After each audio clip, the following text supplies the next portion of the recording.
catch a break, can we? We all feel it. The constant squeeze of the corporations trying to make as much money as possible and get every single penny they can out of us. It's suffocating, and the people behind this effort have more money than most of us can even conceptualize.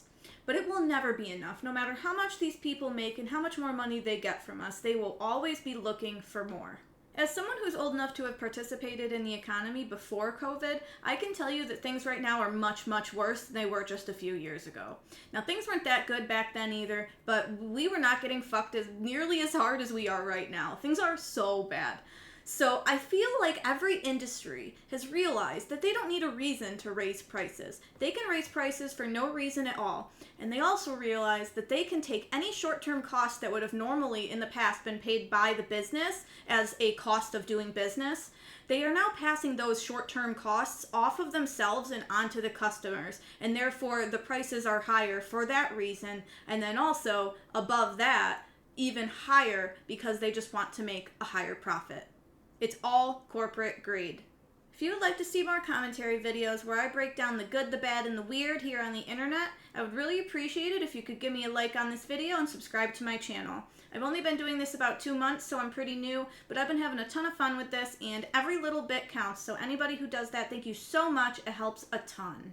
Corporate leaders have become more bold since COVID shook everything up. They are always looking for new ways to get more money from us than they have any right to have. They want to charge us more for the exact same products just because they can. And they think that we are too stupid to notice.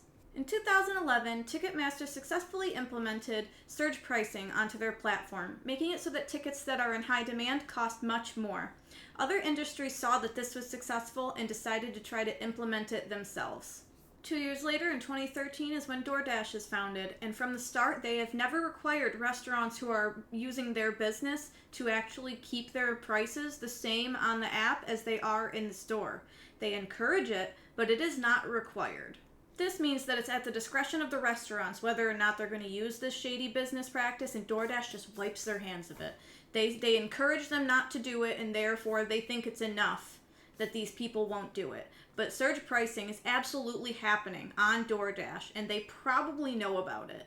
DoorDash also offers an incentive program for their drivers to pay them a little bit more when they're driving for peak hours. A lot of people don't want to drive during these times because it's so busy, and a lot of the orders don't have tips, so they prefer to drive on the off hours. They had to use an incentive program to even get their drivers to want to do it. It's an extra $1 or an extra $2 depending on your location per order, and that's not very much. But the thing is, there's a caveat. You have to have an 85% acceptance rate or higher to even qualify for the peak pay. And anyone who follows r/DoorDash on Reddit knows that that is laughable. It's not possible. You have to accept almost every single order, and so many of them are garbage because people just don't tip. So if you want to get that extra pay, you have to take the crappiest orders that exist. You have to take almost everything that gets sent to you. And most people don't want to do that. A lot of people don't hold their acceptance rates in high regard. They don't really care about them because it's not helpful to the dasher to keep that high. So most people are not getting this extra peak pay, even though they are working at these times. And that extra money that comes into the restaurant, and therefore also DoorDash, due to these surge pricing changes that the restaurants make, it's all going directly into the pockets of these companies, and the driver doesn't see any of it. So if you order from DoorDash, not only are you paying the delivery fee if you're getting delivery, you're paying the DoorDash fee, called the fees and basically like service charges for using DoorDash, and on top of that, you're being price gouged on the actual price of the items, where if you were to go to the actual store themselves, the items are much cheaper. They can be dollars different, $2 to $3 different, just because you're ordering on the DoorDash site. And I didn't know that at first, and I'm pretty sure a lot of people don't realize. If you use DoorDash regularly, you are being overcharged. And I'm glad that I realized that last year. I only used DoorDash a handful of times, and eventually I saw how bad it was. And I had been recommended the subreddit, even though I didn't even use the app that much. And it made me realize how bad it is. I stopped using it, and the way that they treat their drivers is terrible. I didn't want to pay into any of that. It's really, really unethical. And although a lot of us do believe that it is unethical and that it probably shouldn't be happening, it is legal, and therefore they are going to do it, and it'll probably get worse. The only way it's going to stop is if the people that run this country get their heads out of their butts and they actually pass some good legislation. The thing is that these companies, they lobby our leaders to not do that. They don't want them to regulate this. They want them to allow them to keep surge pricing. It's terrible. Unfortunately, when corporate executives see that that's successful, they're going to try to implement it themselves. Wendy's got a new CEO about a month ago named Kirk, and during an earnings call last week, he made a statement saying they were going to invest $20 million into upgrading all of the signs and menus on their properties, both inside and in the drive-thru, to AI so that they can change the pricing whenever they want to. He specifically said they want to use dynamic pricing. For those who don't know, dynamic pricing is the practice of changing the price of goods based on economic or other business factors. So dynamic pricing is actually pretty normal. It happens in most businesses. If something that you need to create your product goes up in price, then you would have to adjust the prices of your goods when you sell them so that you're not losing money by creating and selling this product. You still need to make a profit to be able to function as a business. So it's very normal, but the way that these companies are trying to use it is not. Now, this is just wrong on so many levels. There should not be dynamic pricing in food in that way. Food is something that everyone needs. We all need to eat or we die. So they should not be messing with the price of food in that way. This type of change, if they were to actually make it so that peak hours of business have a higher price for the same item, as opposed to if you come at an odd hour, that would only impact people who don't have a lot of money. People with have money could just pay it. It doesn't make a difference to you if you have that much money, right? You don't have to worry about, oh, I spent more on that than I needed to. I might need that money for something else. They can just pay it and go about their day. Surge pricing definitely makes sense for some things, but not essentials. Commodities like travel, so like taking a plane, taking a train, taking an Uber, those things, it makes sense to have surge pricing. It costs more if you do it the day of as opposed to pre-planning it. It costs more during holidays and like really busy rush hour times. That makes sense because it's not a necessity. I don't have any problem with that kind of thing happening. You get a discount if you plan it out further ahead, right? That makes sense. But when it comes to food and drinks, you should not be using any kind of price changing, going up and down based on time of day, based on if it's a holiday or not. That is not something that should happen because it only affects people who don't have the money to just pay it. Unfortunately, someone like Kirk would never care about how negatively this will affect people at all. He is a multimillionaire. He was a corporate executive at Pepsi for 32 years before he became the CEO of Wendy's. He's a multimillionaire, so it would never affect him. Just because he can afford to pay these kind of surge pricing at peak times if he wanted to get food does not mean the rest of us can. But he doesn't care because it means more money in his pocket.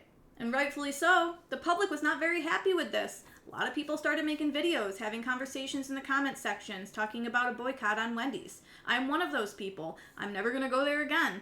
I didn't go there that much to begin with, and the food's not that good, so I'm not missing out. But, I'm not going to go there again. None of us want to see this come to fruition because if it's even a little bit profitable, every other restaurant and fast food place is going to follow suit, and we will have to deal with this everywhere. It will become the norm, the way that tipping culture has become the norm, passing those costs off onto the customer. I don't want to see this happen. This is something so dystopian. It would be terrible if this was to happen everywhere. Kirk came out a few days after all of this popped off on the internet, trying to put out the fire, making a statement talking about the fact that they're not doing surge pricing. He said, we're not raising the price. We're not doing surge pricing. We're using dynamic pricing, and being able to change the prices would make it so that we can lower the costs. We can lower the prices when we want to. We can offer discounts to the people. I don't believe this. I feel like this is just flowery corporate CEO language to try to make us feel good about it when it's not a good thing. Now, there's two ways we can go about it. We can believe him and say, yes, he is going to only lower prices. But if he is going to lower the prices at certain times or give discounts or whatever, I have a feeling that all the rest of the prices are going to go up. Because if they're putting $20 million into the company to do this, why would they give discounts? They want to make that $20 million back on top of making a profit. So they aren't going to lower prices for you because they want to be nice. If they're lowering the prices, they're going to raise all the prices of everything else so it looks like a discount when it's actually the price that it was before this change. Things are still going to go up. You're still going to pay more, but it makes you feel like you're not. That's what it is. It's just a trick. Now, I don't really believe him. If that's not what they're doing and I don't believe what he's saying, that means that they are going to raise the pricing during peak hours. He's just trying to use the, we're only doing dynamic pricing, not surge pricing, because surge pricing is bad. Everybody knows that surge pricing is bad when it comes to food. So he's just trying to use the statement dynamic pricing to still encompass the fact that it could go down. I really don't believe that's the case, though.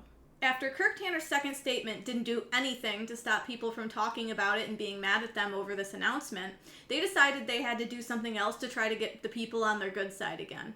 They released yesterday, March 4th, that they were going to now have $1 burgers for the rest of March. It was going to be March Madness, $1 cheeseburgers. Now, I don't know if you guys know about this, but last year they did a $1 cheeseburger deal for a whole month, and there was tons of conspiracy theories about it. People were like, you don't know what's in that meat. It's not real meat. Why would they give it to you for $1? It costs more than $1 for them to make it. They're losing money by letting you take these things for $1.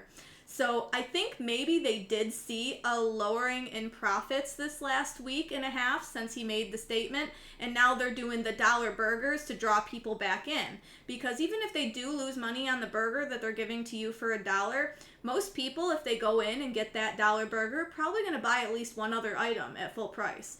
And even if they don't, enough people are going to come in and get other food that it makes up for the other people that don't. So they are just trying to draw people back in because I think they did realize that this negative press about this dynamic pricing was actually affecting their profits and the number of customers that they were having. The main reason that I don't believe him when he said that they're going to lower pricing is because in the original call where he stated they're going to use dynamic pricing, it was specifically in the context that they wanted to use dynamic pricing to increase profit margins. So if you're lowering the price, how would that increase profit margins unless you're increasing the price of everything? What he is saying makes no sense if you know anything about business. Luckily for me, I went to a school for accounting and I took some business classes, so I know that what he's saying is not the truth. But if you don't know much about business and you're just like listening to him and taking him at his word, it sounds like what he's trying to do is good. It's not, though. It's still going to profit for them more, and we're still going to lose out in the end as consumers. So basically, after everybody was mad finding out that they want to do this, Kirk Tanner basically just came out and said, I promise I'm not going to use it for evil. I'll only use it for good. You have my word. Pinky promise. That's not what's going to happen. Corporate executives don't care about you and me, okay? They care about money. That is the only thing they care about. Guys, it's really simple. If you disagree with surge pricing and you do not want to see it spread to the rest of the food industry, you need to boycott Wendy's. And not just for now. It shouldn't have an end date. Just don't go to Wendy's anymore. These people don't care about how they're affecting others. They don't care about other people. All they care about is money, and that's why we have to boycott. The only way they're going to see that this is something they shouldn't do is if they see a massive drop in profits. If they are not making as much money as they were because of this decision that their new CEO made, maybe they will not do it. As far as I can see, they're still planning on doing all of this, even with all the backlash. So I really think we should just not go there anymore. Keep making it known that we agree that this should not be happening, and tell as many people as you can about this so that they know not to go to Wendy's.